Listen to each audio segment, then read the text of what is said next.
ke limit fungsi. Nah, limit fungsi apa sih artinya? Ada yang ingat nggak tentang limit fungsi? Atau apa yang kalian ingat tentang limit fungsi? Oke, ini dia ya. Ini adalah notasi limit secara umum, limit dari suatu fungsi f(x) di sekitar x menuju c. Jadi di sini panah yang artinya x itu menuju c, tidak sama dengan c. Jadi kalau misalnya kita punya limit f(x) untuk x yang menuju c sama dengan L, itu artinya adalah ketika nilai x itu sangat dekat sekali dengan c, maka nilai fungsi tersebut akan dekat sekali dengan nilai L. Jadi dengan demikian bicara limit fungsi itu tidak hanya bicara tentang tidak bicara tentang nilai fungsi tepat di x sama dengan c. Nah, kenapa materi ini perlu? Karena pembelajaran tentang limit itu diperlukan untuk membahas nanti tentang fungsi yang kontinu. Nah, kenapa kita perlu mempelajari tentang fungsi yang kontinu? Karena bicara tentang aplikasi-aplikasi kalkulus atau aplikasi-aplikasi matematika itu membutuhkan fungsi yang kontinu. Misal menemukan turunan, menemukan integral. Nah, itu harus fungsi-fungsi yang kontinu. Jadi, pembicaraan tentang fungsi kontinu penting. Nah, namun sebelumnya harus pembicaraan tentang limit fungsi karena ini salah satu indikator untuk mengidentifikasi apakah suatu fungsi kontinu atau tidak. Nanti kita akan sampai ke sana. Nah, jadi ini adalah bentuk umum dari limit dibaca dengan nilai ketika x menuju c, maka nilai fungsi akan menuju ke, atau boleh juga limit dari fungsi f(x) untuk x yang menuju c adalah bla bla bla. Tergantung nilai limitnya itu berapa. Nah, di sini udah saya take note bahwa tanda panah itu dibaca dengan menuju ya. Jadi, nilai limit itu kita hanya membicarakan tentang perilaku dari nilai fungsi di sekitar x sama dengan c, bukan di tepat di x sama dengan c. Nah, karena kita bicara x yang menuju c, logikanya kalau kita bicara garis bilangan real, misalnya nih, x menuju 2, berarti kan x menuju 2-nya itu bisa saja dari kiri 2, bisa pula dari kanan 2, kan begitu ya? Nah, oleh karena itu, bicara tentang limit fungsi, maka suatu fungsi baru memiliki limit di sekitar x menuju c jika nilai limit kirinya sama dengan nilai limit kanannya. Nah, limit kiri itu dinotasikan seperti ini. Ini dibaca dengan limit dari fungsi f(x) untuk x menuju c dari arah kiri. Jadi, melihat c negatif ini itu dibaca dengan x menuju c dari arah kiri ya. Oke, kemudian yang ini, yang di kanan ini, yang ini dibaca dengan limit kanan dari fungsi f(x) untuk x yang menuju c. Nah, dengan demikian kita baru bisa mengatakan bahwa limit dari fungsi f(x) untuk x yang menuju c ini akan sama dengan L jika nilai limit kirinya sama dengan limit kanannya. Artinya, misalnya kayak tadi ilustrasinya, katakanlah kita bicara x yang menuju 2. Nah, coba amati kalau nilai fungsi di x yang menuju 2 itu menuju ke 4, kemudian nilai fungsi untuk x yang menuju 2 dari arah kanan menuju 4 pula, maka dikatakan untuk x yang menuju 2 itu nilai limitnya adalah 4.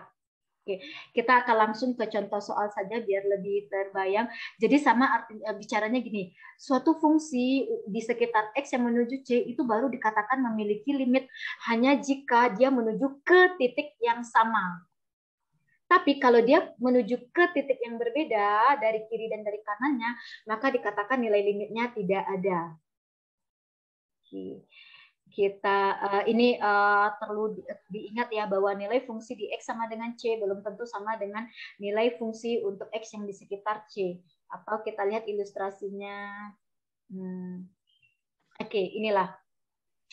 Ini fungsi rasional karena berbentuk pecahan ya. Nah, kalau kita menghitung nilai fungsi fungsi ini tidak terdefinisi di x sama dengan berapa? Ada yang ingat? X sama dengan 2. Kenapa di x sama dengan 2 memangnya? 2. Karena kalau bawah dia tidak terdefinisi kalau dibagi 0. Oke, good. Pada x sama dengan 2, nilai fungsinya tak terdefinisi. Sehingga di sini kita bisa mengatakan bahwa nilai fungsi tepat di x sama dengan 2 itu tidak ada. Oke, nilai fungsi tepat di X sama dengan 2 tidak ada. Sekarang kalau kita lihat, kalau di sekitar X sama dengan 2, nilai fungsinya berapa? Nah, ini ilustrasinya adalah sebagai berikut. Saya munculin aja deh dulu semuanya. Nah, kalau kita bicara X yang menuju 2, berarti kan kalau dari arah kirinya bisa jadi X-nya sama dengan berapa saja. 1,8, ya enggak, 1,8 kan di kiri 2. Bisa jadi X-nya 1,9, bisa jadi X-nya 1,95, bisa jadi X-nya 1,98, bisa jadi X-nya sama dengan 1,99. Ya. Nah, titik ini 1,8 hingga ke 1,99 dia akan menuju ke 2 dari arah kiri. Nah, cobalah hitung. Tadi kan ekspresi fungsi kita ini ya, X kuadrat dikurang 4 dibagi X kurang 2. Coba ganti X-nya dengan 1,8. Akan diperoleh nilai fungsi ini adalah 3,8. Coba pula hitung ganti X-nya dengan 1,9. Akan diperoleh nilai fungsi ini adalah 3,9. Coba pula ganti hingga X-nya 1,99. Akan diperoleh nilai fungsi ini adalah 3,99. Nah, coba dibaca polanya. Ketika nilai X ini menuju 2, nilai fungsinya atau nilai Y-nya awalnya 3,8, bergerak ke atas ke 3,9, naik lagi 3,9, naik ke 3,98, naik ke 3,99. Kita bisa menebak bahwa nilai fungsinya atau nilai Y-nya lama-lama akan menuju ke berapa kira-kira ini? 4. Ya, jadi ketika X menuju 2 dari arah kiri, ternyata nilai fungsinya akan menuju 4. Secara matematis dituliskan seperti ini. Ketika X menuju 2 dari arah kiri, ada negatif menunjukkan X menuju 2 dari kiri ya. Maka nilai fungsinya akan menuju ke 4. Sekarang coba amati X menuju 2 dari arah kanan. Berarti kita bisa ambil 2,01, kemudian ambil sebenarnya kalau kita mau bicara menuju 2 berarti dari kanan ke kiri sebaiknya. Kalau tadi misalnya X menuju 2 yang dari arah kiri, berarti dari kiri ke kanan.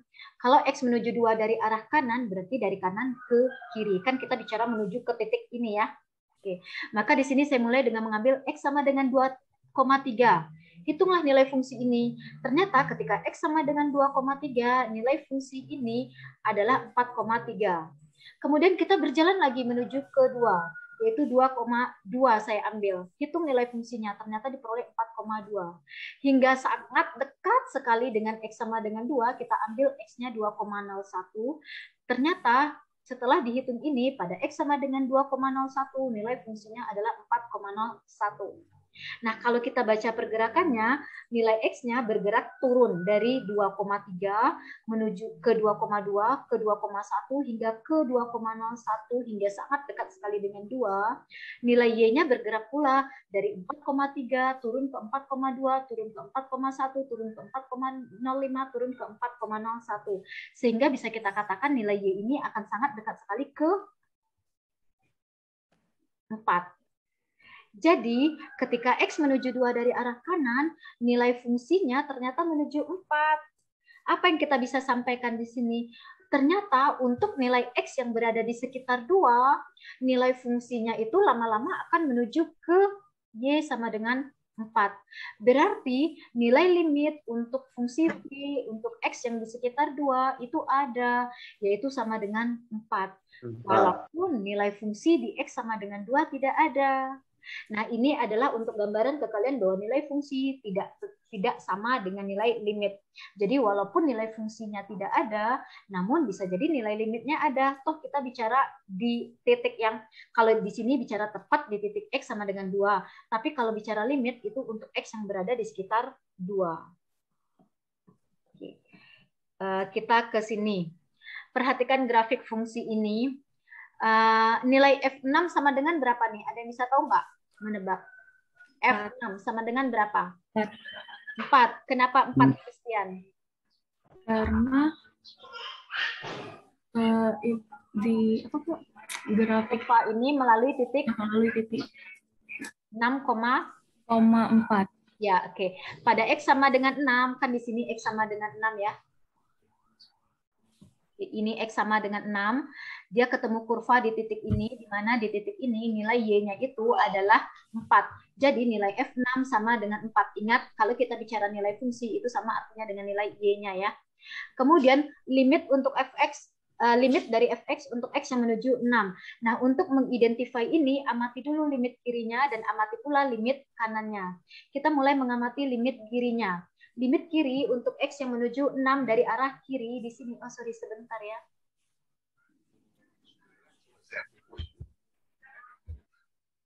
Oke. Nah, untuk X menuju 6 dari arah kiri. Kalau kita bicara X menuju 6 dari arah kiri, coba kalian lihat, terlihat nggak ya ini saya ya nanti pergerakannya. Nah, yang warna kuning ini terlihat X menuju 6 dari arah kiri. Berarti katakanlah kita mulai dari sini, kemudian dari sini kalau kita mau menuju 6, katakan X menuju 6 dari arah kiri. Katakanlah saya ambil yang berbeda. Oke, katakanlah di sini, ini kan titiknya di kiri 6 ya. Pada titik X yang di sini, nilai fungsinya adalah Y yang berada di titik ini. Ya, sampai ketemu kurva. Kita nggak perlu tahu di sini titik berapa. Tapi yang perlu kita tahu adalah perjalanan kita ke arah mana. Dari sini, kalau kita mau menuju 6, berarti pergerakan kita ke kanan kan ya? Nah, maka dari titik ini, karena tadi di sumbu X itu kita berjalan ke kanan, maka dari titik ini pun kita berjalan ke kanan, tapi ke kanannya tidak ke kanan lurus begini, melainkan berjalan ke kanan di atas kurvanya. Jadi, kalau dari sini kita berjalan ke kanan mengikuti kurva, berarti kan ke atas, menuju ke titik ini. Yaitu di sini nilai Y-nya adalah 4. Kenapa kita berhenti di sini? Kenapa tidak diteruskan perjalanannya? Nah, sebelumnya diingat dulu, kan kita bicara limit dari fungsi fx untuk x menuju 6. Kita layaknya mulai pada x sama dengan 6, kemudian buatlah tembok di x sama dengan 6. Jadi ini dia. Ini temboknya. Sehingga ketika kita bicara tadi berjalan dari sini, kita tidak boleh melewati tembok. Karena kita baru bicara X yang menuju 6 dari arah kiri. Makanya hanya sampai ke titik ini saja. Kenapa di titik ini? Karena X sama dengan 6, nilai fungsinya di titik ini, ketemu kurvanya di titik ini, di mana di sini nilai Y-nya 4. Maka untuk X yang menuju 6 dari arah kiri, nilai fungsinya atau nilai Y-nya akan menuju Y sama dengan 4. Kemudian untuk X yang menuju 6 dari arah kanan. Oke. Kalau kita bicara X menuju 6 dari arah kanan, kalau tadi X sama dengan 6-nya di sini, berarti kanan 6 kan katakanlah dari sini. Pada X di sini, temukan nilai Y-nya, atau di mana dia ketemu grafiknya. Yaitu dia ketemu grafiknya di titik ini. Kemudian dari sini, kalau kita mau menuju 6, berarti kan berjalannya ke kiri atau ke kanan? Kiri. Ke kiri hingga X sama dengan 6. Tidak boleh melampaui 6, karena kita bicara X menuju 6 dari kanan. Nah, karena di sini kita berjalan ke kiri, maka dari titik ini kita berjalan ke kiri juga. Berjalan ke kiri di atas kurvanya sampai ketemu tembok tadi. Tadi temboknya adalah ini. Oke. Maka berjalanlah ke kiri, kebetulan di sini ke kirinya ke bawah sampai ketemu tembok, yaitu berhenti di titik ini. Karena di sini temboknya. Nah, di titik ini nilai Y-nya berapa? 7. Nilai Y di titik 4. Positif. 4. Ketika limit dari fungsi fx untuk x menuju 6 dari arah kanan adalah 4. Nah, karena nilai limit kiri dan limit kanannya sama, jadi yang dari kiri ini disingkatnya disebut dengan limit kiri, dan yang dari kanan ini singkatnya disebut dengan limit kanan. Karena nilai limit kiri dan limit kanannya sama, yaitu sama-sama 4, makanya disimpulkan limit dari fungsi fx untuk x yang menuju 6 dari segala arah adalah 4. Oke, itu untuk contoh pertama. Kita lihat contoh berikutnya. Oke. Nilai fungsi di X sama dengan negatif 1, sama dengan 2. Sepakat ya? Perhatikan, di sini X sama dengan min 1. Pada X sama dengan min 1, dia ketemu kurvanya adalah di titik ini. Dan di sini nilai Y-nya adalah 2. Maka nilai fungsi di X sama dengan negatif 1 adalah 2. Kemudian kita pengen mengidentify limit dari fungsi fx untuk X yang menuju negatif 1. Sama dengan berapa? Sebelumnya kita identify dulu limit dari fungsi fx untuk X yang menuju negatif 1 dari kiri sama dengan berapa. Nah, untuk itu kalau X yang menuju negatif 1 dari arah kiri, berarti ya kita berangkatnya mulai dari kiri negatif 1. Katakanlah kita mulai dari sini. Oke. Pada X di sini, ini kan dikirimin 1 ya. By the way, karena kita bicara di X menuju negatif 1, buat dululah tembok di sini. Ini X min 1, buat tembok biar kalian tidak bingung. Oke. Sehingga nanti perjalanan kita di atas kurva tidak boleh melewati tembok itu. Oke, kalau X menuju negatif 1 dari kiri, kita akan mulai dari titik ini. Pada X di sini, nilai fungsinya adalah Y yang berada di titik ini. Di sini dia ketemu grafiknya ya. Kemudian dari sini, kalau mau menuju min 1, maka kita bergerak ke arah kanan. Sudah di min 1. Maka dari sini bergerak ke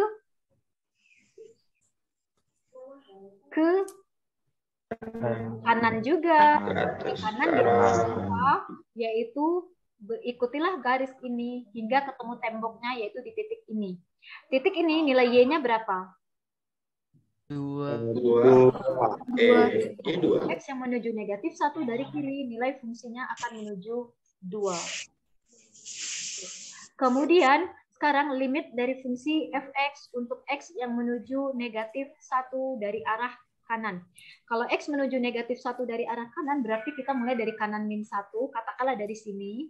Pada X di sini, nilai Y-nya itu atau nilai fungsinya adalah Y yang berada di titik ini. Oke. Dari sini, kalau kita menuju min 1, maka kita bergerak ke arah Kiri. Ini bergerak pula ke arah kiri hingga ketemu tembok. Ketemu di sini, nilai Y-nya adalah 2.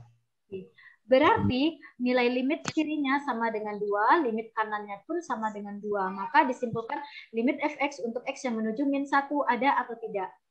Ada. Sama dengan 2. Karena limit kiri dan limit kanannya sama. Oke, apa arti limit untuk X, ini? Limit dari fungsi fx untuk X menuju negatif 1 adalah 2. Artinya apa sih?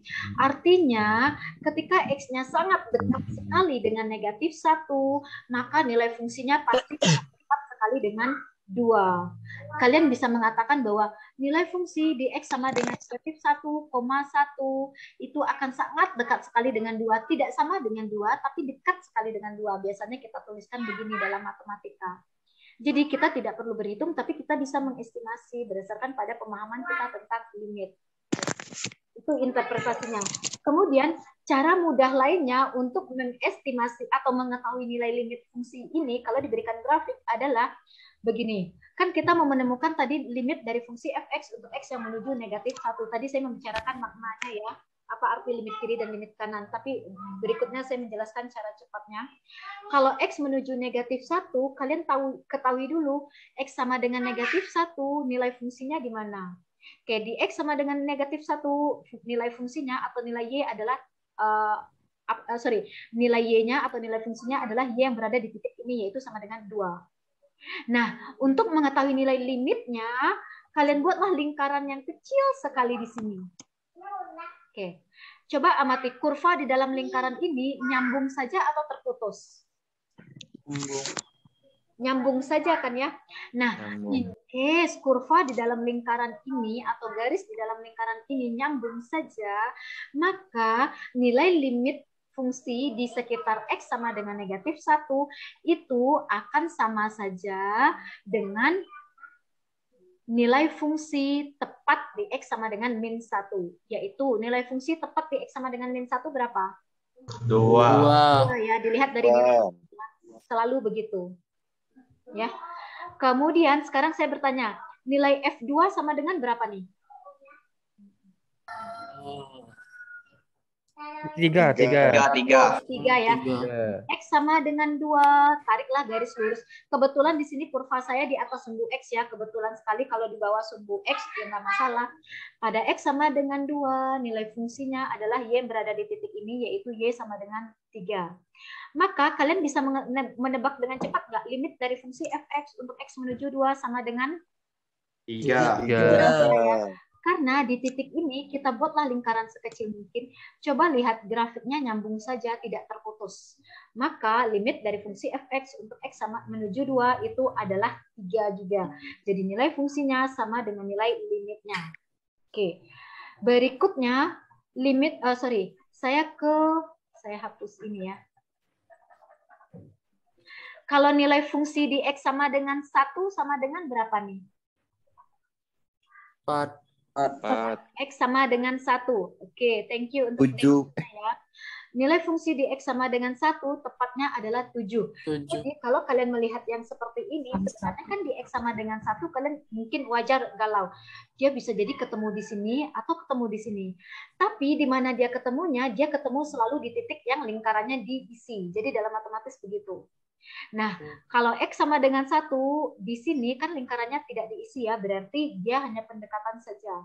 Nilai fungsinya itu adalah ke titik di mana lingkarannya diisi, yaitu di sini, yaitu sama dengan 7 ya. Jadi di X sama dengan 1, nilai fungsinya 7.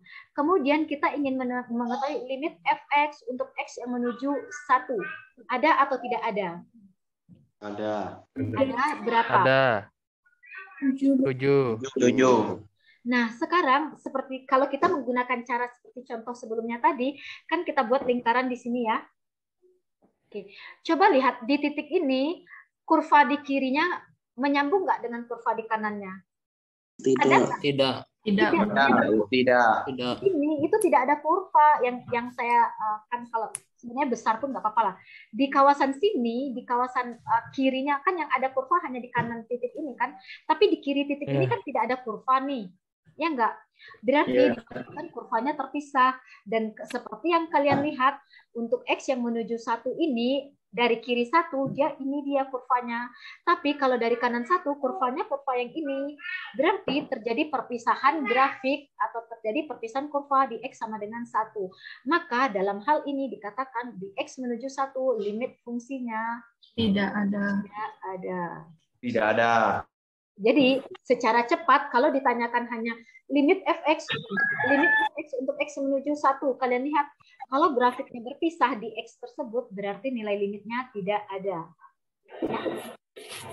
Tapi kalau ditanyakan limit fx untuk X menuju 1 dari arah kiri, ada yang bisa menjawab nggak? X menuju 1 dari arah kiri, ingat ini dia tembok Dari 4. dari keempat ya. Kita lihat X menuju 1 dari kiri. Kirinya di sini, X di sini, nilai Y-nya itu adalah Y yang berada di titik ini dong ya, baru ketemu kurvanya. Dari sini menuju 1 berarti kita bergerak ke arah kanan. Maka dari sini kita bergerak ke arah kanan juga. Sampai ketemu tembok, yaitu di titik ini. Di titik ini nilai Y-nya adalah 4. Jangan diteruskan berjalan di sini ya, karena ini hanya tembok, bukan kurvanya. Ya. Kemudian kalau X menuju 1 dari arah kanan, nah, 7 ya. Dari kanan 1 berarti dia mulai dari sini. Kemudian pada X di sini nilai Y-nya itu adalah Y yang berada di titik ini. Dari sini kita berjalan ke kiri menuju 1, maka dari sini berjalan juga ke kiri menuju temboknya. Berjalan ke atas, ketemu temboknya di titik ini, di sini nilai Y-nya 7. Nah, ternyata dia menuju ke titik yang berbeda kan ya. Limit kirinya tidak sama dengan limit kanannya. Yang limit kirinya menuju 4, yang limit kanannya menuju 7. Sehingga limit fx untuk X menuju 1 dari segala arah tidak ada. Oke. Ada pertanyaan untuk ini?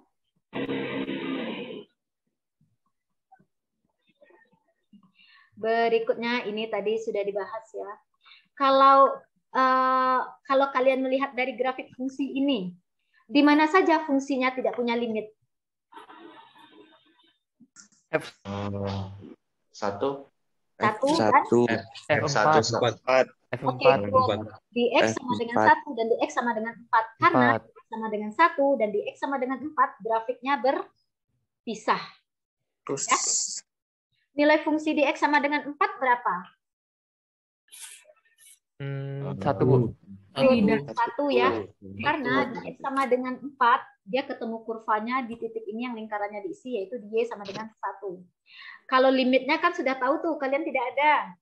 Oke. Tapi kalau kita mau in detail, limit X menuju 4 dari arah kiri. Kalau dari arah kiri dia menuju kemana? Ini temboknya ya. Ke kanan. Ke kanan. Kanan berarti kemana tuh angkanya? Satu. Ke 1 ya. Kalau X Satu.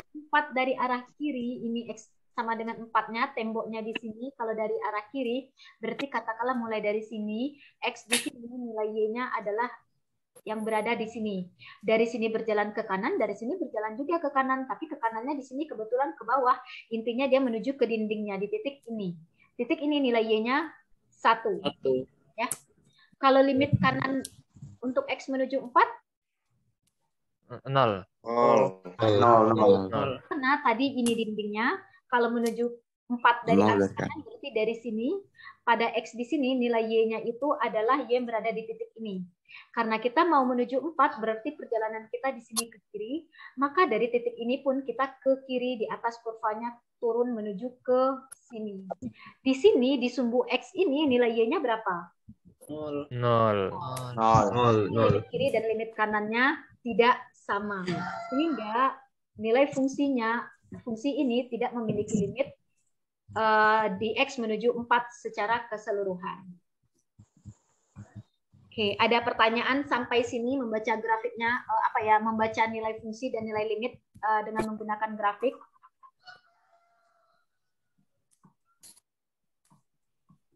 Tidak ada? Kalau tidak ada, berikutnya saya tidak usah bahas itu deh. Oke, ini juga saya skip. Hasan, saya sudah menghilangkan. Boleh deh ini.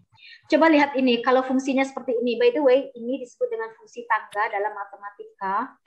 Kalau nilai F1-nya sama dengan berapa nih? Kita isi deh ini. 1. Satu ya. Yaitu ketika X sama dengan 1, maka nilai fungsinya dia ketemu di sini. Nilai Y-nya 1. X menuju 1 dari arah kiri, nilai fungsinya akan menuju kemana? 1. Nol. Ya. X menuju 1 dari arah kiri. Ini X sama dengan 1, ini temboknya. Kalau dari arah kiri kan di sini nih. Nah, pada X di sini nilai fungsinya adalah Y yang berada di titik ini juga. Kebetulan sama. Nah, mereka berjalan sama-sama ke kanan menuju ke tembok ini di sini. Di sini adalah titik di mana nilai Y-nya bernilai 0. Limit X menuju 1 dari arah kanannya berapa? 1. Di sini dia kalau kanannya dari ketemu kurva di titik ini, dari sini menuju tembok berjalan ke kiri, maka dari sini menuju tembok berjalan juga ke kiri menuju titik ini. Di sini nilai Y-nya 1. Jadi limit X menuju 1-nya tidak ada ya. Tidak ada. Oke, berikutnya limit dari fungsi polinomial. Oke. Fungsi polinomial, ada yang ingat nggak fungsi polinomial itu domainnya apa? Saya ulangin. Kuadrat. Semua bilangan real, Bu. Bilangan real. Karena fungsi polinomial itu adalah fungsi di mana variabelnya harus berpangkat bilangan bulat positif. Nah, karena fungsi polinomial itu domainnya semua bilangan real, maka fungsi polinomial itu punya limit dimanapun. Dan nilai limit dari fungsi polinomial selalu sama dengan nilai fungsinya. Dan menghitung nilai fungsi, saya pikir kalian tidak ada masalah ya. Misalnya nih, di sini, Hx-nya sama dengan X kuadrat dikurang 6X tambah 1. Kalau kita menghitung nilai fungsi di X sama dengan 3, berarti ya jalankanlah ini, ganti setiap X-nya dengan 3. 3 kuadrat dikurang 6 kali 3 ditambah 1 sama dengan negatif 8. Nah, kalau kita mau berhitung nilai limit dari fungsi Hx ini untuk X menuju 3, ya sama caranya. Substitusi juga, ganti juga setiap X-nya dengan 3. Jadi, dalam dalam konteks limit itu ada disebut dengan teorema substitusi untuk fungsi polinomial. Karena nilai fungsinya selalu sama dengan nilai limitnya. Jadi kalau kita mau menghitung limit dari x kuadrat dikurang 6x tambah 1, gantilah x di sini dengan 3.